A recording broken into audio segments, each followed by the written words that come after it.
स्वागत है आपका सत्य नेशन में और देश और दुनिया के साथ राजस्थान की तमाम बड़ी खबरें। कोरोना दुनिया में अब तक 1,86,000 मौतें। दुनिया में कोरोना वायरस से अब तक 1,86,929 लोगों की मौत हो चुकी है। 26,72,221 संक्रमित हैं, जबकि 7,31,788 ठीक भी हो चुके हैं। और कोरोना से देश में अब तक 23,024 केस। प्रधानमंत्री ने पंचायती राज दिवस से एक दिन पहले चिट्ठी लिखी, कहा इस व्यवस्था से जुड़े लोग महामारी में योद्धा की तरह लड़ रहे हैं। कोरोना से आज 18 की जान गई। गुजरात में 8 संक्रमितों ने दम तोड़ा। मध्य प्रदेश और आंध्र प्रदेश में 3-3 लोगों की मौत। कोरोना संक्रमण के चलते देश में मौतों का आंकड़ा तेजी से बढ़ रहा है। गुरुवार को 18 संक्रमितों ने दम तोड़ा। गुजरात में सबसे ज्यादा 8 मरीजों की मौत हुई। मध्य प्रदेश और आंध्र प्रदेश में भी 3-3 मौतें हुई। तमिलनाडु में 2, महाराष्ट्र, पंजाब में 1-1 संक्रमित मरीजों की मौत हुई। देश भर में मौतों का आंकड़ा 705 पहुंच गया है। महाराष्ट्र में सबसे ज्यादा 270 लोगों की जान गई है। गुजरात में 111, मध्य प्रदेश में 83 लोगों की जान गई। देश की राजधानी दिल्ली में संक्रमण से अब तक 48 लोगों की मौत हुई है। और राजस्थान में कोरोना के 1964 मामले, 73 नए पॉजिटिव केस सामने आए। इनमें जोधपुर के 23 और जयपुर के 15 संक्रमित मिले। राजस्थान में कोरोना पॉजिटिव के मामले लगातार सामने आ रहे हैं। गुरुवार को भी 73 नए पॉजिटिव केस सामने आए, जिसमें जोधपुर में 23 पॉजिटिव मिले। वहीं जयपुर में 15, नागौर में 18, कोटा में 8, भरतपुर और अजमेर में 3-3, सिक्कर हनुमानगढ़ में 2-2, झुंझुनू और बाड़मेर में 1-1 संक्रमित मिला, जिसके बाद कुल संक्रमितों का आंकड़ा 1964 पहुंच गया। अजमेर में उपद्रव, हॉस्पिटल के क्वारंटाइन सेंटर का दरवाजा तोड़कर भागे 4 कोरोना संदिग्ध। 20 और भी वार्ड से बाहर निकल आए। नागौर में कोरोना का हॉटस्पॉट। 85 संक्रमितों में से 76 एक ही मोहल्ले के एक साथ 10 नए पॉजिटिव केस सामने आए। राजस्थान के जोधपुर व जयपुर में कोरोना संक्रमितों की जांच में तेजी लाने के लिए सरकार खरीदेगी कोबास 8,800 मशीनें। भीलवाड़ा में अच्छी खबर, 2 दिन से पहले पॉजिटिव आए 4 लोगों की रिपोर्ट नेगेटिव आई। 13 अस्पताल कर्मचारी भी नेगेटिव मिले। कोटा में कोरोना, अब तक 7 कोरोना वॉरियर्स संक्रमित मिले। 4 नए केस आने पर कुल आंकड़ा 118 पहुंचा। भरतपुर में कोरोना से महिला की मौत के बाद गांव पैतना में दूसरे दिन भी कर्फ्यू जारी। 3 दर्जन को किया होम क्वारंटाइन। और पीएम मोदी को लेकर स्वास्थ्य मंत्री रघु शर्मा का बयान गैर जिम्मेदाराना। सीएम अशोक गहलोत दे स्पष्टीकरण, ये कहना है हनुमान बेनीवाल का। राजस्थान के नागौर से राष्ट्रीय लोकतांत्रिक पार्टी के सांसद हनुमान बेनीवाल ने कोरोना महामारी से जुड़े मामले को लेकर राजस्थान सरकार के स्वास्थ्य मंत्री रघु शर्मा द्वारा प्रधानमंत्री नरेंद्र मोदी को लेकर दिए गए बयान को गैर जिम्मेदाराना बताया है। एनडीए सांसद हनुमान बेनीवाल ने कहा कि पीएम मोदी ने राज्य के मुख्यमंत्रियों के साथ 3 बार वीसी से प्रदेश के हालातों की समीक्षा की है। साथ ही प्रदेश के आम लोगों को उज्ज्वला योजना, पीएम किसान निधि व पीएम गरीब कल्याण योजना के माध्यम से लाभान्वित किया है। वहीं हजारों मीट्रिक टन गेहूं राजस्थान की जनता के लिए सरकार को भेजे हैं। वहीं आपदा से निपटने के लिए सरकार को आर्थिक पैकेज दिया। वहीं राज्य आपदा प्रबंधन के नियमों में भी ढील दी है। सांसद हनुमान बेनीवाल ने इस मामले में राज्य के मुख्यमंत्री अशोक गहलोत से स्पष्टीकरण की मांग की है। और उधर गजेंद्र सिंह शेखावत ने कहा कि अभिव्यक्ति को रोकने की समृद्ध परंपरा को जारी रखते हुए कांग्रेस के मुख्यमंत्रियों द्वारा अर्णब गोस्वामी को धमकाने और डराने की हरकतें निंदनीय है। इसकी जितनी भर्त्सना की जाए कम है। संवैधानिक मानदंड कांग्रेस के लिए कोई मायने नहीं रखते। इसके देश में धर्म, दुनिया और मूल सिद्धांत चाटुकारिता से शुरू होकर वहीं समाप्त हो जाते हैं। किसी पत्रकार को अपनी बात रखने के लिए उसके प्रति हिंसात्मक हो जाना एक परिवार पार्टी की कुंठित मानसिकता को उजागर कर रहा है। जब पालघर में संतू की निर्मम हत्या पर कांग्रेस की इच्छाधारी चुप्पी, उनकी सांप्रदायिक और तुष्टीकरण की राजनीति के सवाल करोगे तो आप पर हमला भी हो सकता है। एक परिवार पार्टी की विचारधारा सहूलियत के अनुसार संप्रदायों और वर्गों में विवाद पैदा करना है। क्या अभिव्यक्ति की स्वतंत्रता सिर्फ कांग्रेस की है?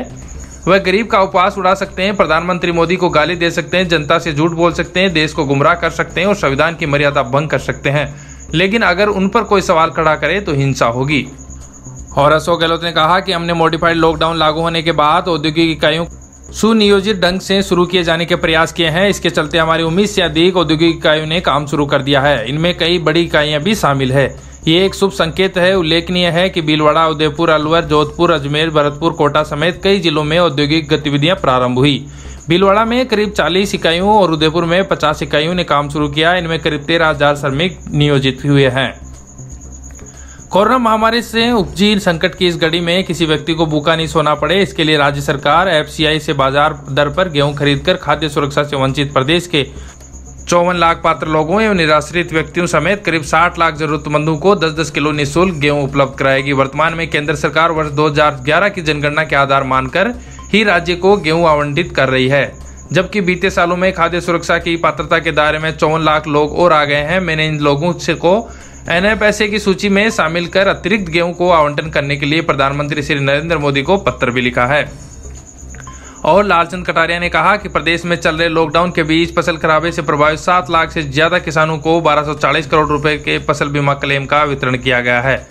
9 जिलों के सभी पात्र किसानों को बीमा क्लेम भुगतान हो चुका है। साथ ही 4.71 लाख काश्तकारों को 1044 करोड़ रुपए के क्लेम शीघ्र भुगतान किया जाएगा। प्रदेश सरकार हर समय किसानों के हित में प्रतिबद्धता में कार्य कर रही है। किसानों के प्रति संवेदनशील मुख्यमंत्री आदरणीय अशोक गहलोत के प्रयासों के राज्य सरकार ने प्रधानमंत्री फसल बीमा योजना करीब 2019 अंतर्गत 719 करोड़ 40 लाख रुपए के राज्यांश प्रीमियम का भुगतान किया गया है। इससे 7,07,548 काश्तकारों को 1240 करोड़ रुपए का बीमा क्लेम मिल चुका है। और उधर भाजपा के प्रदेशाध्यक्ष सतीश पूनिया ने वीडियो कॉन्फ्रेंसिंग के दौरान कहा कि सत्ता के अहंकार में डूबे प्रदेश के स्वास्थ्य मंत्री प्रधानमंत्री पद की मर्यादा को भी भूल गए हैं। कांग्रेस सरकार ने तुष्टीकरण के कारण प्रदेश को खतरे में डाला। राजस्थान सरकार ने कोरोना से लड़ने के लिए अपना कितना पैसा खर्च किया बताएं।